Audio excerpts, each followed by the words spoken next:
闲鱼便宜，闲鱼即是更便宜。本节目由闲鱼独家冠名播出，自适应喜临门呼呼任性睡。本节目由喜临门呼呼联合赞助播出。该来了吧？什么？什么？惊喜来了！惊喜嘉宾呢？朋友们，让我们用最热烈的掌声，有请嘻哈包袱铺主理人高小攀。我是嘻哈包袱铺的相声演员高小攀。为何我叫小先生呢？因为这样称呼甚是可爱。今天我姥姥要是在这儿的话啊，能叨死你。相声讲的是人间烟火气啊。我从一个相声行业里头到一个脱口秀的领域里头，走出自己的舒适圈，让观众会喜欢我今天的表演。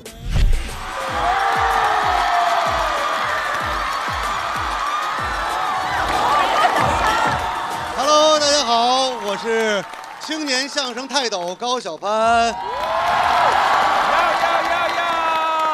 我是一名相声演员，通过我们的努力，终于今年春晚没有相声了啊！但是我一点都不生气，因为除了我以外的相声演员上春晚，我才会生气啊！大家知道我上过几次春晚吗？不知道，我意料之中。我上过3次春晚，第一次是15年。第2次是17年，第3次是22年。15年呢，我是跟冯巩老师、张小斐老师演了一个小品，叫《小棉袄》。对，17年说了一段相声，叫《老说》。还有就是22年，开场大合唱里头有我，0.8秒。弹幕还没发完呢，我的节目已经结束了。但是那一年我没有任何的差评，因为大家把火力都集中在围着圆桌说脱口秀那4个人身上。今年大晚会也找我了，我就很害怕导演啊看不懂我那稿子，我就在每一个梗后头加了一个括号，我说这是笑点。导演组很快回复我，这不是笑点。但是我很羡慕脱口秀演员，上春晚演砸了，可以吐槽自己，继续赚钱，形成一个没素质的闭环。还有一次是有一个演员叫孙涛，孙涛大家都知道吧？就是春晚每年都会演一个小品的老演员孙涛老师，我们俩长得比较像，他比较随我，就是每年我叫。有一次我们一个化妆间，孙老师跟我说：“小潘，我今年春晚里头缺一儿子。”你能不能演我儿子？但是那一年我有独立的相声作品，还是黄金时间。当时我就拒绝了孙老师，拒绝那么大的腕儿，我骄傲。没过2天，我的节目毙了，我就赶紧给孙老师打电话，我说：“孙老师，您还缺儿子吗？”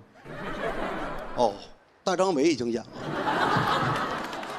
你还缺孙子吗？哦，杜海涛已经演了。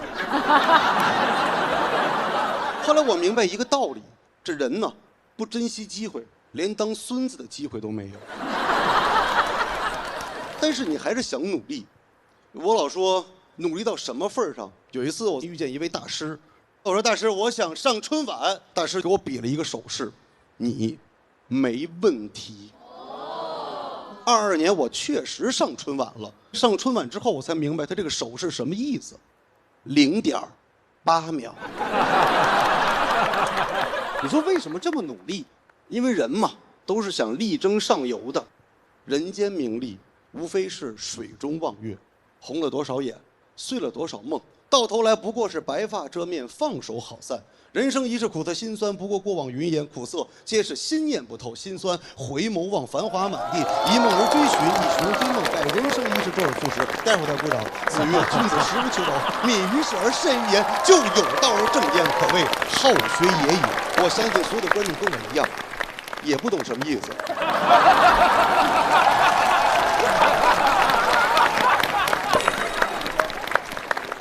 你们知道吗？就我每次在脱口秀的场子里演这段，脱口秀演员吐槽我说：“小潘，在脱口秀的场子里背贯口，这叫脏活。”对，我说弟弟，你没有见过更脏的呢。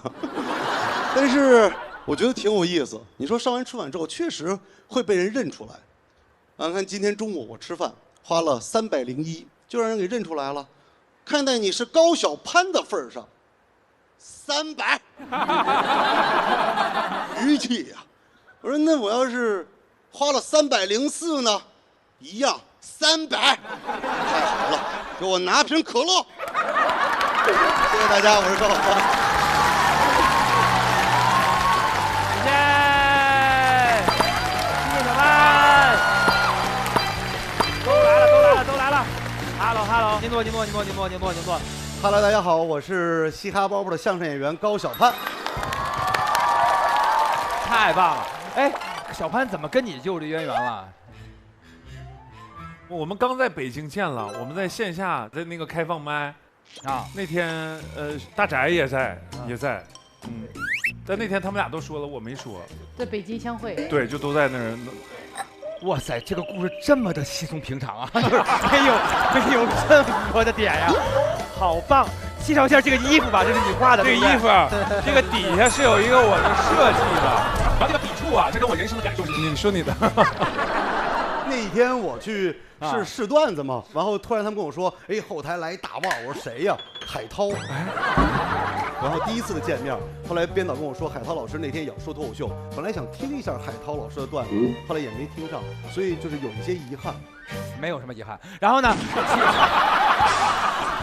他那些东西也就那么回事儿。没有。你如果实在想看进度条，往这一扯，什么都看见了。小潘，你是真的要讲脱口秀了吗？没有，并没有转行，还在说相声啊，但是一直在跑全国各地的开放麦学习。那小潘老师，你觉得就是讲脱口秀跟讲相声有啥不一样的？对呀，招人吗？啊，哎呦，我觉得一句话就能说得特清楚，就是上台的第一句话。脱口秀演员一上台 ，Hello， 大家好，我是高小攀。但是说相声的不是，亲爱的观众朋友们，大家晚上好。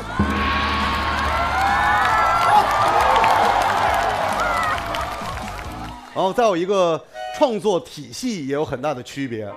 你看这个说相声的是很少有负面情绪的，但是脱口秀一定是有负面情绪的。相声演员日子过得这么好啊，很少有负面情绪。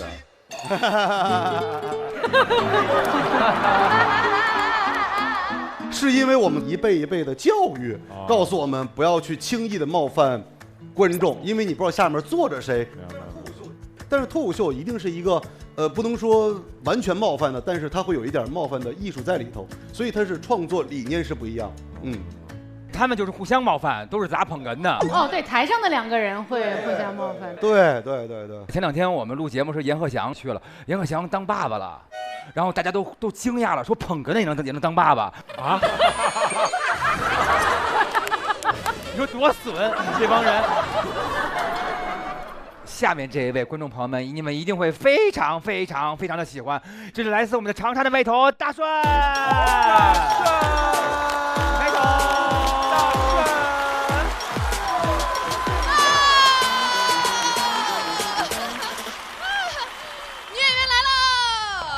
哎呀，谢谢。今天我想聊那个谈恋爱的事儿。哦，大家都谈过恋爱吧？没有。没有吗？那你们是怎么笑得出来的？胡言乱语，我太想聊了。咱们今天就是还是浅聊一下哈，我太想聊了啊。然后因为我有一个姐妹很爱花钱，尤其是很爱给男人花钱对，都说啊给男人花钱会变得不幸，她确实完全不信。但是你们绝对想不到，她给她男朋友买了个啥？车吗？房吗？哦，这就是正常人能想到的东西了哈。不是车，不是房啊。听好了，她给她男朋友买了一份养老保险。她要替他养老。经常谈恋爱的朋友都知道，是吧？这也太不保险了。我都懵了，我说那有钱人谈恋爱思路可能是不一样啊。这可能就是传说中的富贵险中求吧。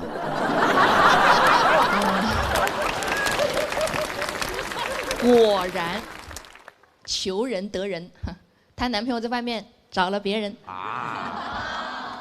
养了个小的，但幸好啊，后来还是发现了，那只能分手了。那我们女孩嘛，是吧？姐妹们肯定就围在一起，大家都安慰她啊，但不知道为什么，我讲不出好听的话。我只能说，练。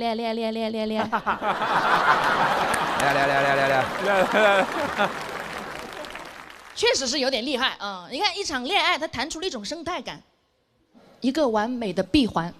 我说你看啊，你们一个养老，一个找小，你这个恋爱谈的是上有老，下有小的。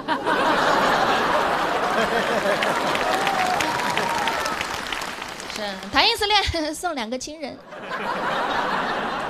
这件事以后，他花了很长的时间，就是复盘呢、自省什么的，然后他就越来越质疑自己爱人的能力，因为老有人说嘛，哎呀，你们女人一谈恋爱啊，智商就为0啊。于是他也真的就觉得那是一种愚蠢啊，一种脆弱，一种自我感动。然后我就总觉得这个事儿有点不对劲啊，太不对劲了。我也就开始思考，我发现怎么每次都是被辜负的人在自省啊？我们会不会太爱自省了？都说亲密关系是一面镜子，怎么就一个人在照呢？我觉得就很像白雪公主她后妈啊，明明那么美，你非得天天去照镜子。你说你照就照吧，还天天问啊，天天对着魔镜就是我要烟牌。而且她是不是忘了，在她干掉白雪公主之前，她就已经是女王了呀？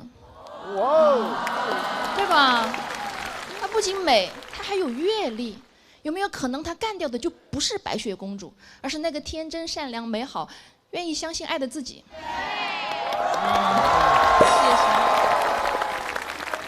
是吧？所以朋友们，尤其是姐妹们哈，就别老照镜子。但是啊，有一种镜子让人防不胜防。你说你不照吧，它还回光返照。对，前任。你们又没有。对，分手之后还会遇到前任，哎，我就遇到过。为什么这么不爽？就是因为我说实话，我谈恋爱那会儿就是90来斤吧，小巧可爱，那个时候是真的漂亮。现在也漂亮啊，我知道。但是遇到他那一次，130。女生应该懂吧？对，你遇到前任已经很不爽了，结果还叠了一个40斤的 buff， 很直观的感受就是想死。而且我记得那是一个阳光明媚的下午，我就是心情很好嘛，然后我家附近新开了一间咖啡馆，然后我就在那边等人等朋友，哇，哎呀，心情太好了。然后在那种环境之下，人就会装一下子，我就点了一杯从来不喝的冰美式，喵，苦的。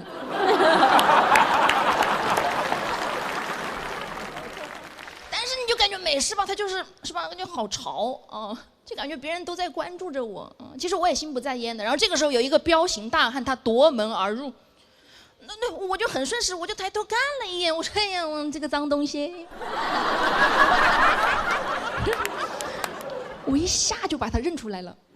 然后女孩啊，我们立马就意识到，哎，我太胖了，我也太胖了，我不能被他看到。但是转念一想啊，就算他看到我了，哎，他也可以不打招呼，对吧？都说最好的前任就像嘎了一样啊，结果他那天确实有点嘎不瞑目了，因为他看见我了，他还给我打招呼。我觉得他可能也不敢完全确认是我，因为确实虎背熊腰的是吧？他看着像吧，然后他就隔很远啊，他隔着很远，他就边走边喊。哎，大顺，你怎么这么胖了？他脱口而出，我当时脸色非常难看，我翻了一个白眼。对吧？你不能一见面就出口伤人吧？好歹咱以前也爱过。哎呀，他应该也意识到自己说错话了，是吧？本能的想补救一下，但他那下可能脑子被电打了吧？还没等我开口，他又立马补了一嘴，他说：“哎，该不会是怀孕了吧？”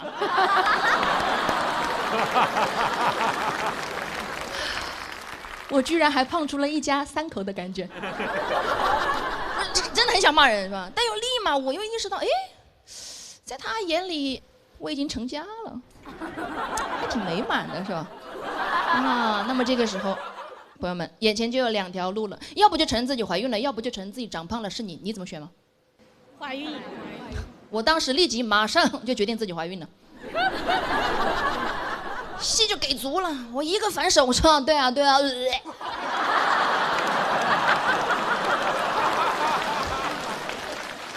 应该是那本美式起了作用。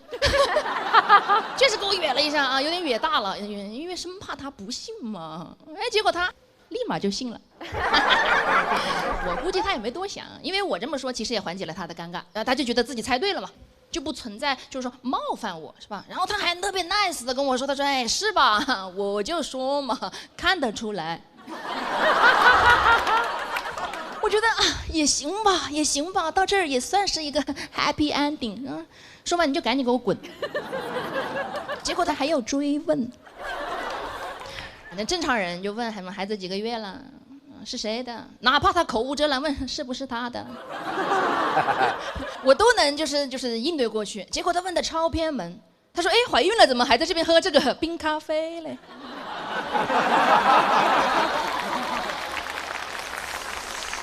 哎，而且听起来是个很简单的问题，对吧？但是精准的踩到我的知识盲区啊！我当时都头脑风暴了，我想说，对呀，怀孕了能不能喝咖啡啊？还是冰美式？都苦着孩子了都。但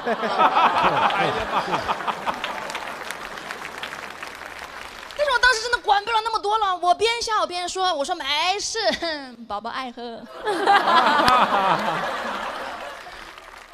那我也是宝宝嘛，他以前可是这么叫我的呢。这场偶遇，如果是以前啊，我一定会就是回去我就逐帧分析，我有反复的自责和反思，我会觉得分手之后我没有把自己照顾得很好，我应该要成为那个更好的自己，很经典的自省。但是现在我不会了，因为我知道前任啊，只是一面后视镜。他虽然会出现在我的面前，但照见的都是回头路。我没打算走回头路，因为警察叔叔说了，逆行啊，是自己全责。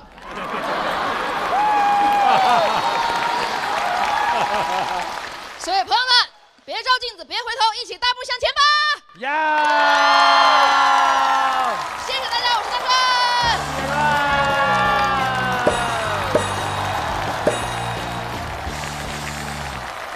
大顺每一次都超级的精彩，对，他出包袱的时候老是那种撒娇，哎呀，然后自个儿还乐啊，对，又可爱还自个儿还自嘲，就特别好玩。对，我喜欢大顺这种感觉，因为她就像我在长沙认识的就这一类的女孩，就特可爱。哇，你认识这么多女孩啊！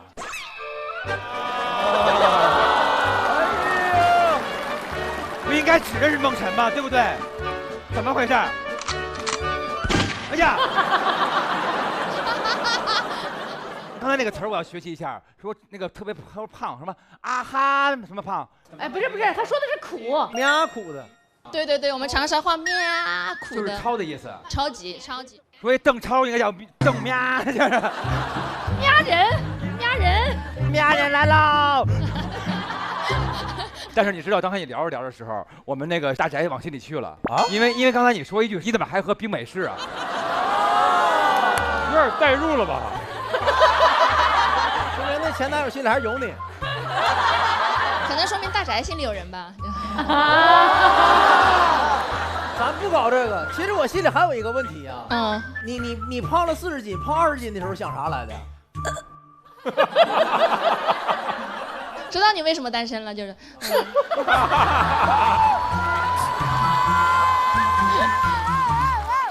然后那个大顺还说了一些，就是说，比如说大街上突然碰见一些比较尴尬的时刻，各位碰见过什么尴尬的时刻吗？我经常碰尴尬的时刻，是我自己制造出来的。我只要在路上，我只要看到有人就是眼神，比如说我们对视了，你就会过去。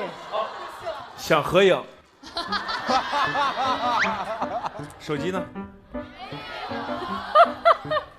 有病吧你？用我的。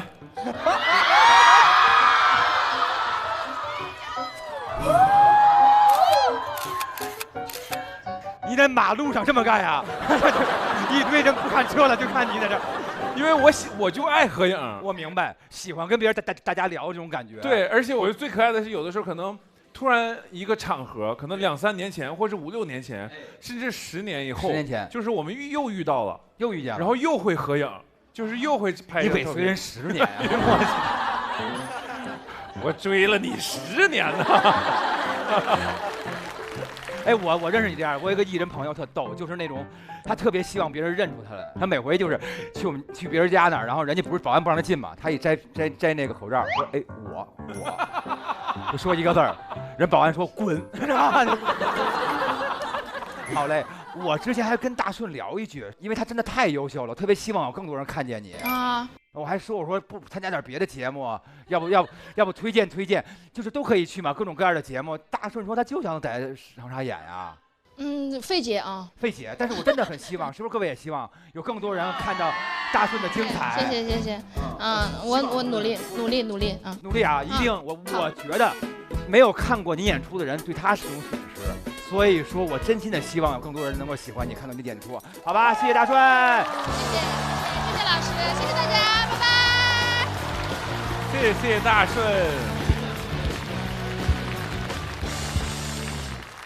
大顺还是一如既往，像是那种朋友之间对谈，既如沐春风，又笑中带泪，优秀。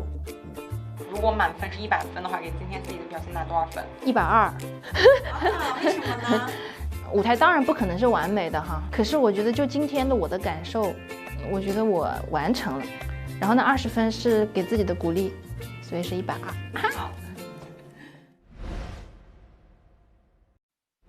亲爱的各位观众朋友们，最后这一位今天是我们的 Sky One， 就是我们的天一，他来啦！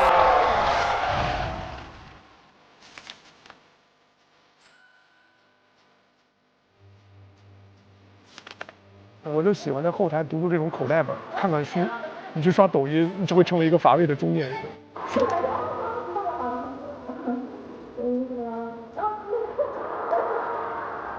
能看进去，天一老师？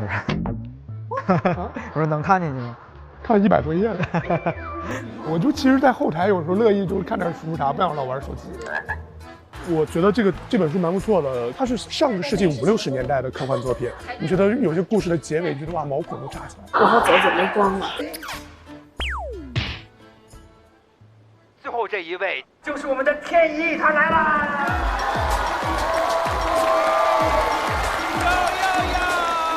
嗨，朋友们，嗨！我想问问有没有人跟我一样啊，就特别讨厌那种特别能装的男的，对吧？我之前看过一个综艺切片，里边有个男嘉宾，别人问他你最喜欢哪个城市，他说我最喜欢的城市是 Manchester。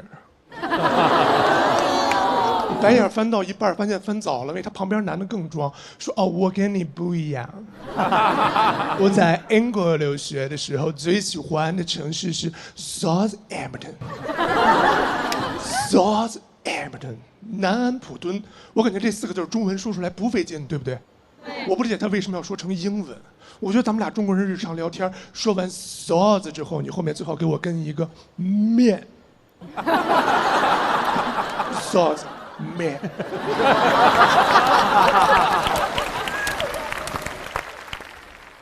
但是不光电视上啊，我感觉在大城市生活，现实中遇到的装的男的也挺多的。你们遇见过那种假装不知道自己条件好的吗？就跟你聊这自我介绍说嗨，你好，我叫 Michael。我是那个国内985的本科，在美国 Stanford 读的硕士。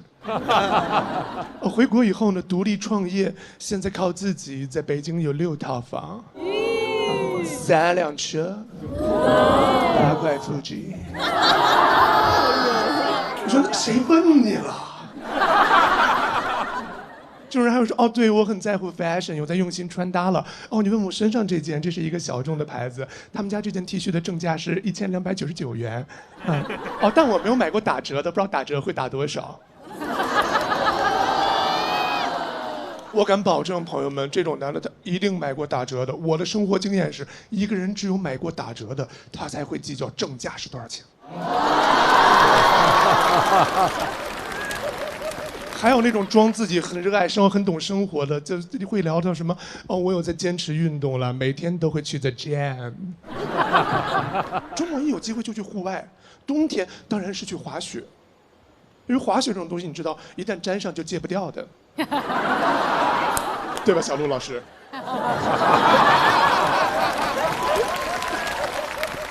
夏天的话呢，23年在玩飞盘，24年在骑自行车，买了一辆小布 Brompton 英国手工的变速自行车，邮政绿色的，3万多。木川，我这儿没有点你的意思。人家骑小布的不穿那个就骑行裤，你知道吗？25年到现在主要是在玩网球，今年呢在攀岩，对，攀岩是我的 new hobby。对，因为我感觉攀岩能让我感受到肾上腺素飙升的感觉。这种时候我就特想问问，那这2年飞盘怎么还给狗了？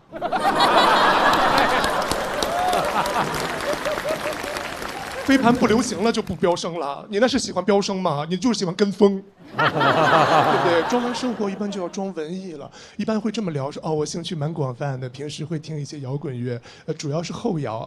国内的乐队不太听了。对，最喜欢的乐队是 Joy Division。电影的话呢，我最喜欢的导演是索伦蒂诺。不是塔伦蒂诺，塔伦蒂诺也太流行了。读书的话呢，这2年在读哲学。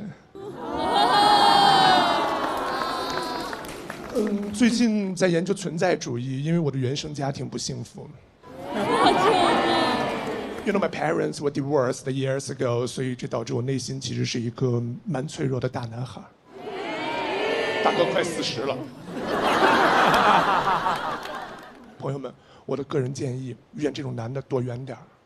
如果一个男的跟你见面前3次就跟你聊他的原生家庭，千万别跟他在一起，因为如果你俩在一起了，你俩会组成下一代痛苦的原生家庭。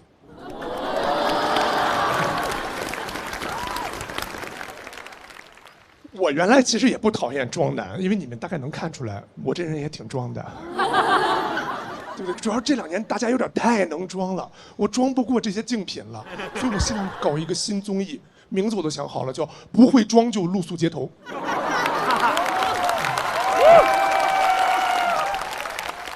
定一个选角标准，就找那种小某书自我介绍10行起步的。第1行学历985（括弧本科），高考643分。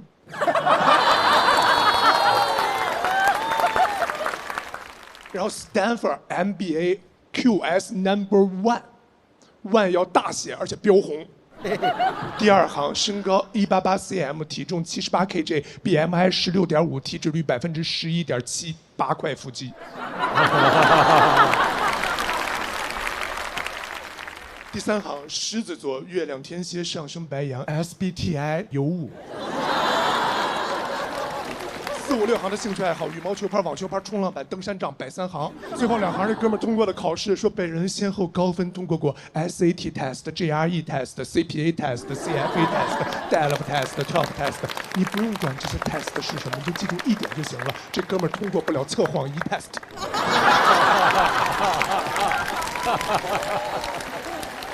咱们这个节目就找5个这种特别能装的。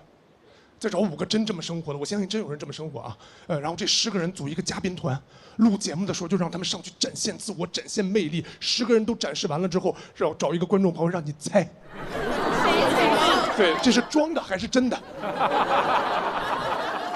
猜的时候赌上你的 SVIP， 对不对？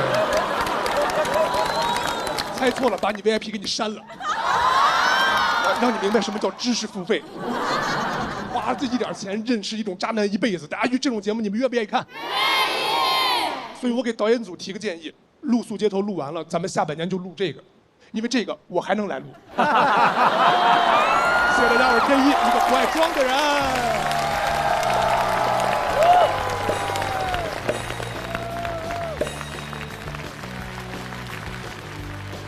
哎，天一，你应该是出去跟人聊天，说你用手机嘛，然后说别人说用，你说我都不用，因为天衣无缝。哦，这个好，这个好。以后我自我介绍就用这个，大老师。你一直借你的口说你有一个朋友啊，对，就是我那个朋友，你特别装。对，我觉得你本身装这事儿，你能这么了解，这说明你肯定装过很多年了，装过很多年了。我刚才说那些风我全都跟过。没明白，就是说你累不累啊？听上去好累啊，相当累，要那么多运动都要去啊。我跟你说，大老师，你知道我吃过最大的苦就是当时大家不都在玩飞盘吗？啊，我当时觉得飞盘也太流行了吧。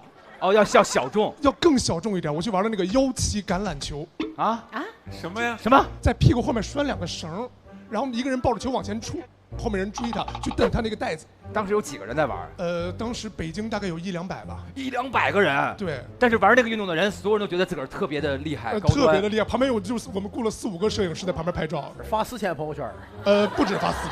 然后最惨的是，我当时就是你不是我得追人嘛啊，然后那个人突然急刹车停下来了，然后前面那哥们停下来，我手还在伸，然后我手就戳在了前面大哥的臀大肌里。大肌，让我们来理解一下，千年上。啊，然后大肌，然后呢？然后右手小拇指就骨折了啊！到现在这个右手小拇指是弯的。然后当时去医院看，大夫问我怎么受的伤，然后我说完之后，大夫也很难理解，就是。这是发朋友圈了吧？发了。就刚才用怎么装的方式来说的，说我玩的一种非常……我发朋友圈是这个当时已经紫了的手指头，我说运动总是要付出代价。哇！而且一定要写英文，写 ouch， 然后对吧？哎，那个小潘，然后咱们相声能装什么？哎，我说太能装了啊！相声也能装吗？尤其是到了这个下半年的时候，一问你忙什么呢？下半年哦，对，忙什么呢？哎呦，给春晚弄段子哦，准备春晚呢。没过2天，你忙什么呢？哎呦喂，准备1审呢。你忙什么呢？哎呦喂，这不马上要终审了吗？啊，他就是悄无声息的在说自己其实上春晚了。但是今年我们也是说相声，哎呦，这怎么样了？这个差不多了。后来没想到让漫才给干下去了就。哎，但是我一直有个迷思，装这件事儿不是在别人看起来是个笑话吗？那么为什么那个人还会那么的自信的在干这件事儿呢？我觉得就是大家慕强吧，弱者慕强，强者慕真，需要这些的才会去羡慕这些人。如果你内心足够强大，是不羡慕的。对，对，哎，行。我错了，搬去了现场。不是，没听啊，没听进去。我听见了，也听了，左耳朵冒，右耳朵出了。弱者慕强，强者慕真。如果你真的强大，是不会在乎这些的。对，我明白这意思。但是说同学们碰见过平时什么感觉装的特别没必要的嘛？啊！我有一个例子，大老师。你有个例子，您说。我平时真挺喜欢听你歌的。哎。对，但你装不了，我是。哦，所以你说我的歌的时候，我最喜欢听的一首歌叫做《Little Sunshine 小 Pony》。阳光彩虹小孩。就是一般让年底那些音乐软件不是要发你的那个年度歌单嘛？年度歌单。所以这个时候我就会去故意听那些小众的。那你意思是大老师比较俗是吗？等会儿，大老师比较俗是吗？怎么能是驴？流行，然后到年底了，又赶快冲一冲。就是说我才是真正的小众。就是他为了不发你得听20多遍别的歌，对，是这意思吧？就是说我才是真正装的那帮人喜欢的那种，是不是？哇塞，太荣幸了，太好了，谢谢啊！让自个儿小众一些，能够给您带来福祉啊，太棒了啊，太好了！天一前途无量，还想看你演出，谢谢你的演出，拜拜。谢谢。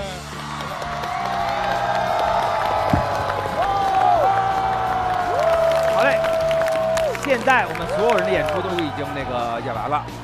通过这场演出呢，我知道我的歌非常小众，然后那么那个没，非常大众，非常大众。没事，不重要，不是有那个，没事。小众才是大众，小众才是大众，是不是？有才是无。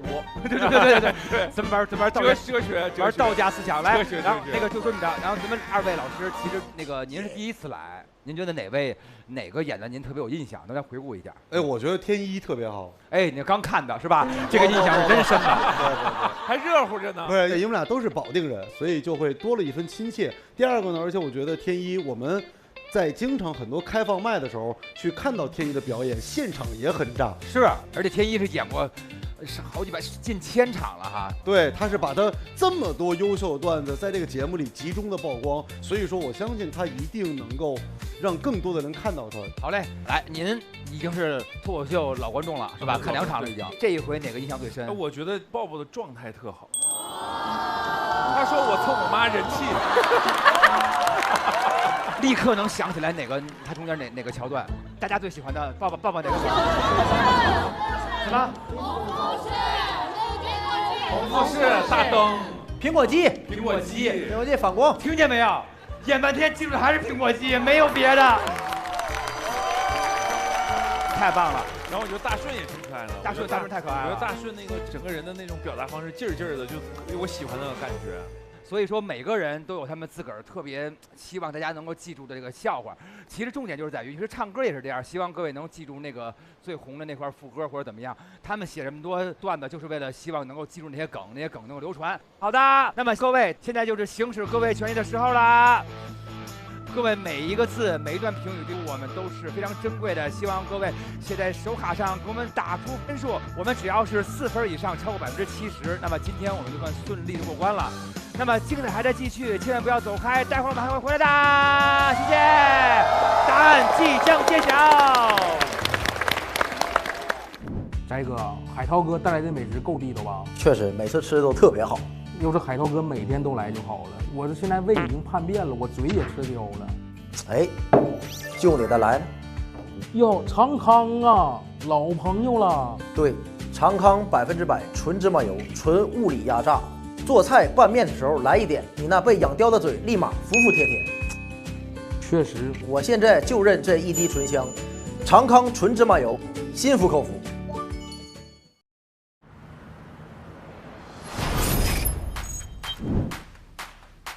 今天大家的内容都很独特，我很喜欢大顺，他跟观众就是那种像和面一样活到一起的感觉，让人觉得很亮眼。抱抱的那个舞台表现力、感染力非常非常强，我觉得很难见一个人开场开得这么好，真是非常厉害。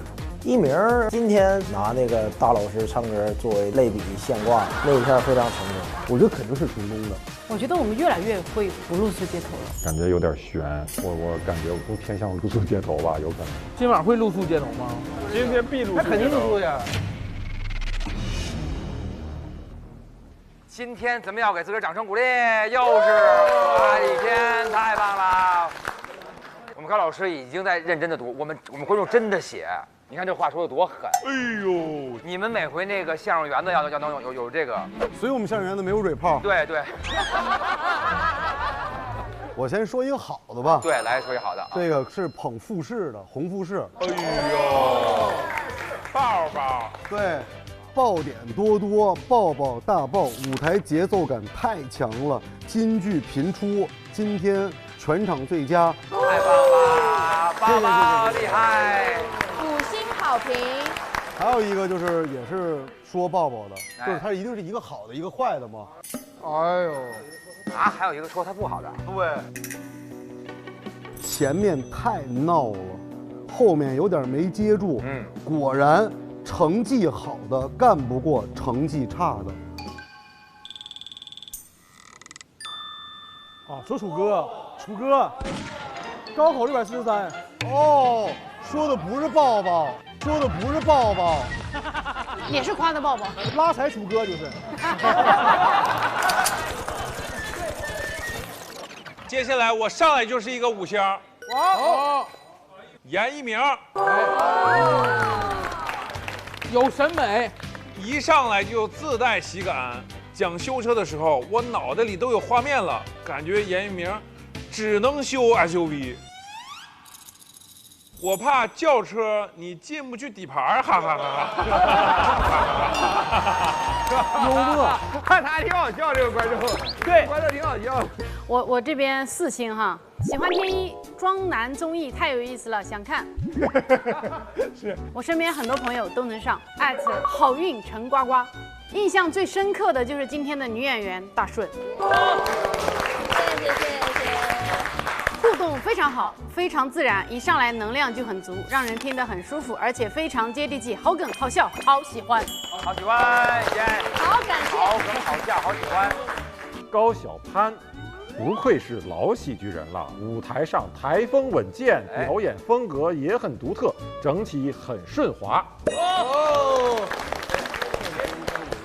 吓我一跳，我一身冷汗出来了，你知道吗？冷汗，你先别着急，冷汗马上就要来了，冷汗别着急往回收啊，你先留着，2星。作为一个00后，对相声不熟悉，但我爸妈很喜欢，希望高老师能讲一些和年轻人的相声。这个呀，我跟你说，周老板跟我没关系，跟行业有关系。你要骂这我们这行业。哦，周老板骂相声行业了。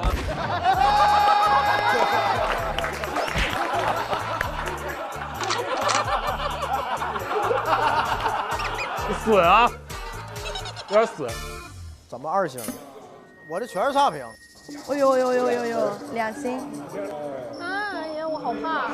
作为女生，有点 get 不到羞她的点。下一个，天一的段子让人耳目一新，素材也很少见，这都是夸哈。应该是吧？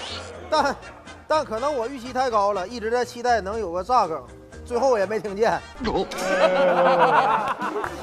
还有可能是我英文不太好吧，不喜欢讲英文太多的很装的人，2星。最后减少。我个人认为，好的坏的不过就那么回事儿，咱也不是只过这一天。然后咱们以后多努力，一起加油，好不好？对，好嘞。行，有请到我们的咸鱼给我们最终结果。鱼头人来了。哎呦，滑步。他脚踏祥云进来了。我们一期节目中，观众最在乎的就是这个比例。多少？我们之前最低的分数是多少？68、67、65、71、71就已经过了，咱就赢了。最低的时候，最低是67，因为我2次我都露宿了，我知道。你有经验，你教。不知道在教我什么。这个分数是65%。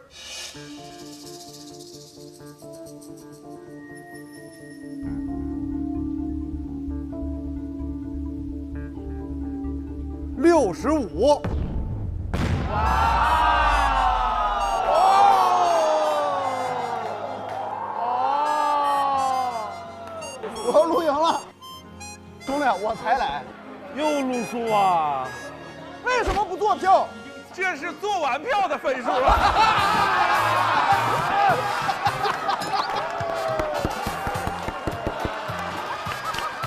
念出来这分，怕你不录了。这几个好评都是导演写的。经过大家不懈的努力，咱们报销。咱们刷新了历史最低。哎，我为什么不好笑会这么开心啊？我第一次看到就一帮人输了，虽然耶。因为我们就是说，如果赢了只是欢呼而已，失败了之后能勇敢面对才是咱们要学的，对不对？对。我觉得今天还是嘉宾请多了。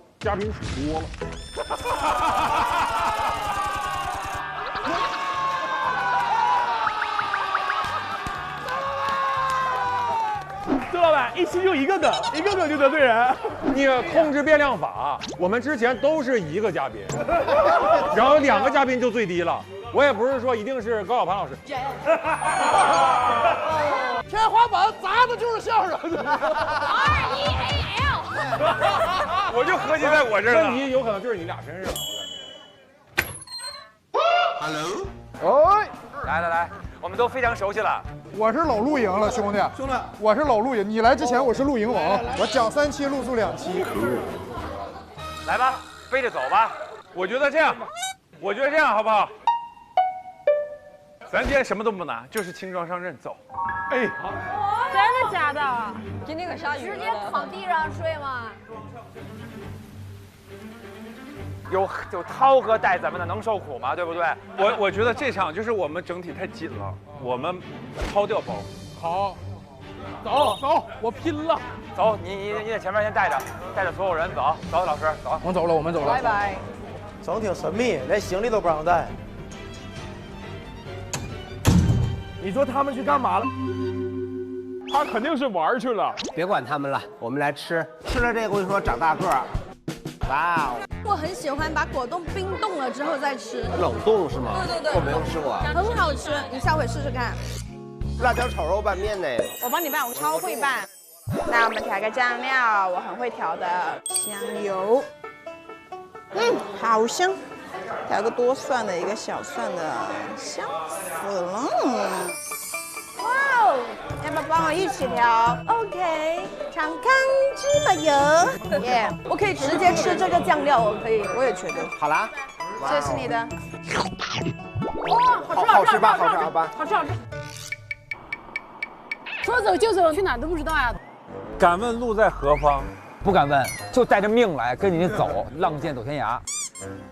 带你们去个舒服的地方。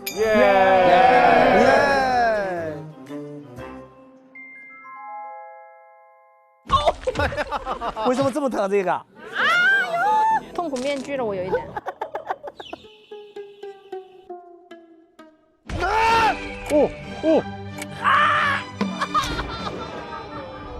哎呦我的天！轻点吧，老师。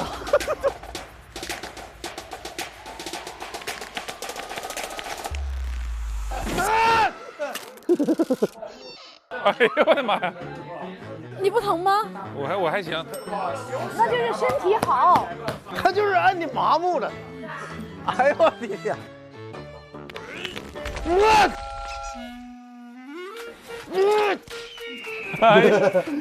我把他打到我。他们说疼啊，就说明你虚。我虚。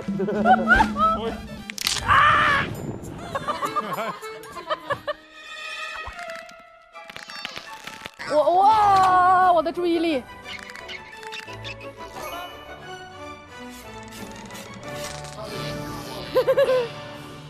哎呀，这有人不疼吗？我这位先生按的特别的好。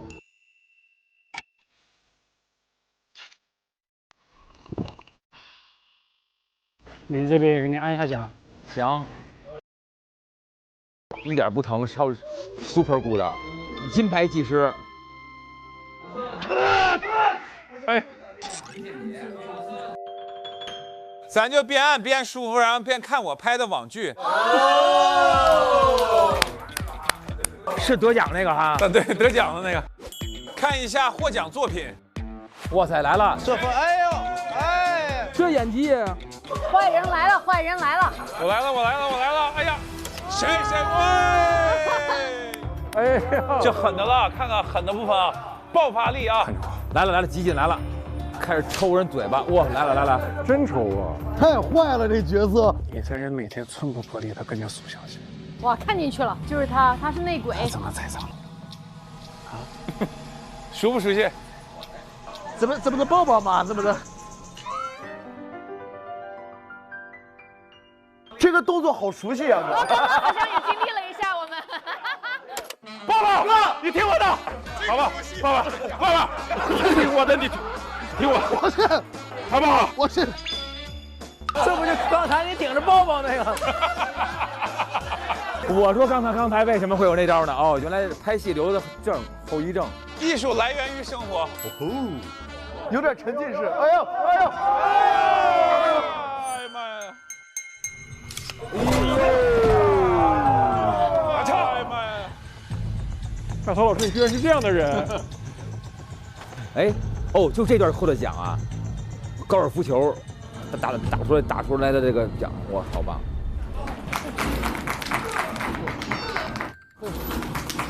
这什么意思？哦，吓我一跳，我还以为鼓掌了呢。这都职业观众。太好笑了，这一幕。好，上了。该怎么鼓掌啊？大老师给你多少钱，你会演这个剧啊？我不是钱的事儿啊，几条命能让我演？好，这边就为您服务完毕了啊！哇，谢谢，辛苦啦！谢谢。咱们现在可以就是说想问咱们涛哥什么问题，就是记者招待会。我是路透社的记者，对，表演这些很坏的角色的时候，你会有一个阳光的自己在审视那个邪恶的自己吗？哎呦，有深度。哟，想起来都费劲，想不起来是吧？说还要剖析我的人物，哪有呢？问一下海涛老师，就是很多演员在演那个成功塑造一个角色以后，他走出来都要花很长的时间，甚至有的演员，这太好笑了，这个。有的演员走不出来都要得抑郁症。请问您这个角色走出来花了多长时间？然后当时是怎么做的这种康复训练？不是，就是走出来这种。他走出来，刚才都演了，用了4、5秒钟走出来了，然后举手这样的就出来了，说回家喽。出门坐的别的商务就走了呀。坐GL 8走出来的。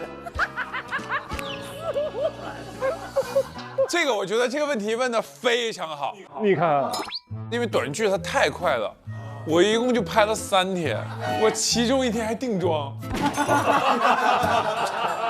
我都还没走进去。涛哥，我想问你是更喜欢演这种角色，还是喜欢喜剧逗大家乐呀？这不都一样吗？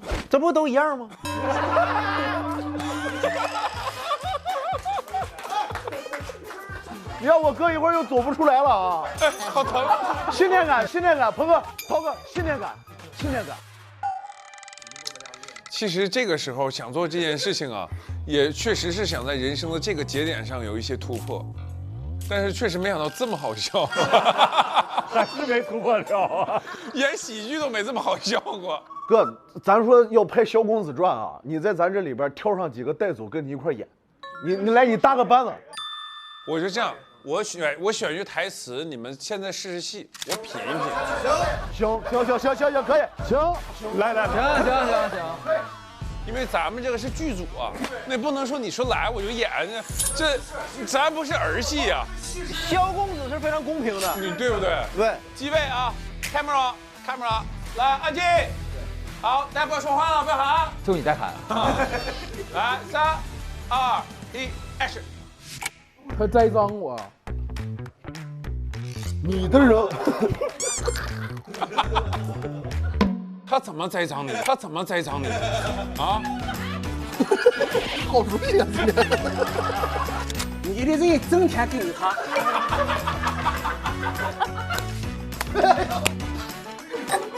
我感觉到疼了。我来个正经了，我正经。周老板他栽赃我，栽赃我，他们怎么栽赃？你的人天天跟着苏小姐，他们怎么栽赃你？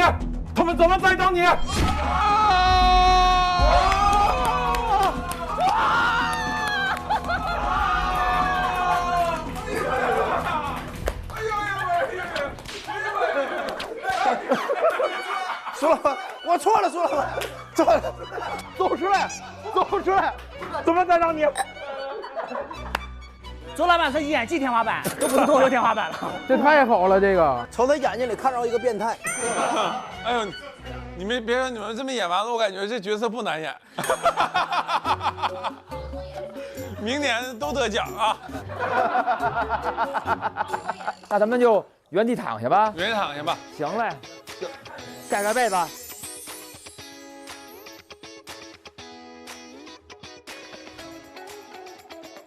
来，关灯。大家有什么心愿，现在可以跟我说。我想采耳，我想吃点吃的。涛哥，我想在长沙有套房。说梦话都是这个。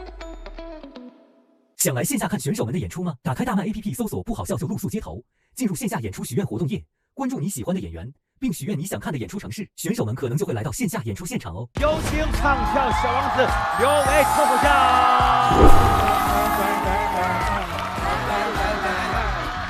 欢迎来到我们不好笑就露宿街头。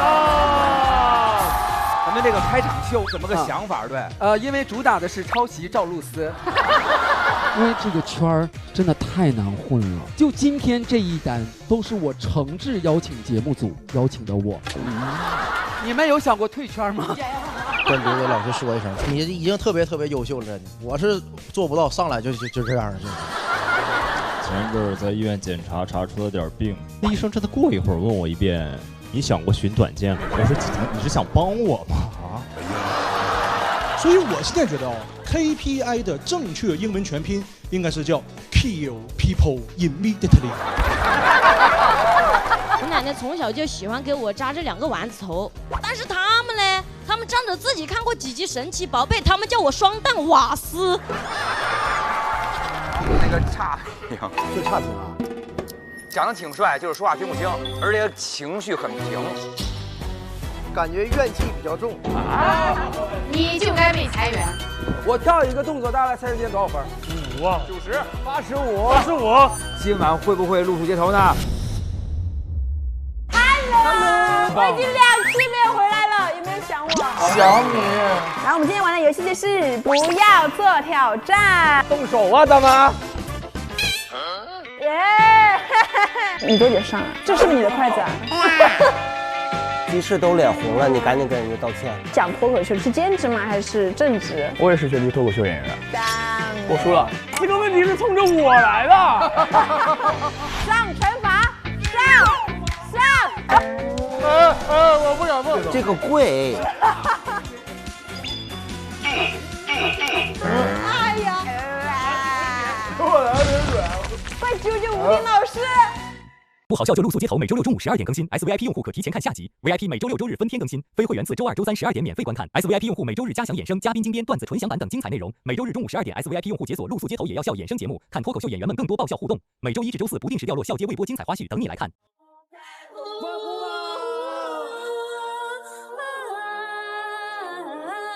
我不在乎，我不在乎，我不在乎。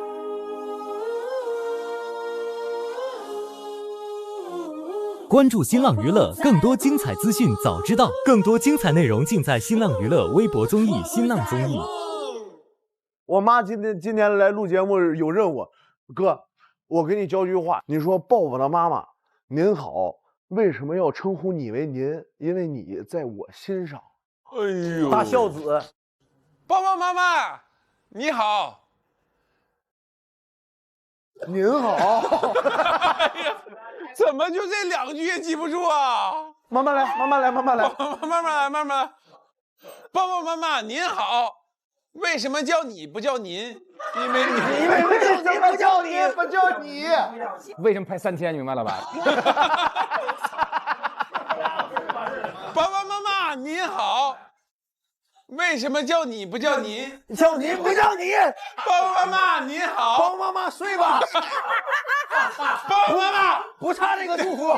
你精神精神。爸爸妈妈偶像吧。爸爸妈妈，爸爸妈妈您好。为什么叫您不叫你？因为你在我的心上。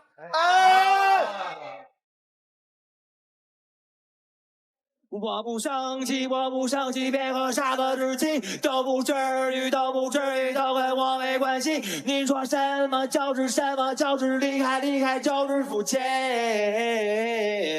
我说好的呀的呀，好的呀的呀，全都好的呀的呀，好的呀的呀，必须好的呀的呀，好的呀的呀，好美来找一切，只要我不在乎，就没人能够伤害我。我不在乎，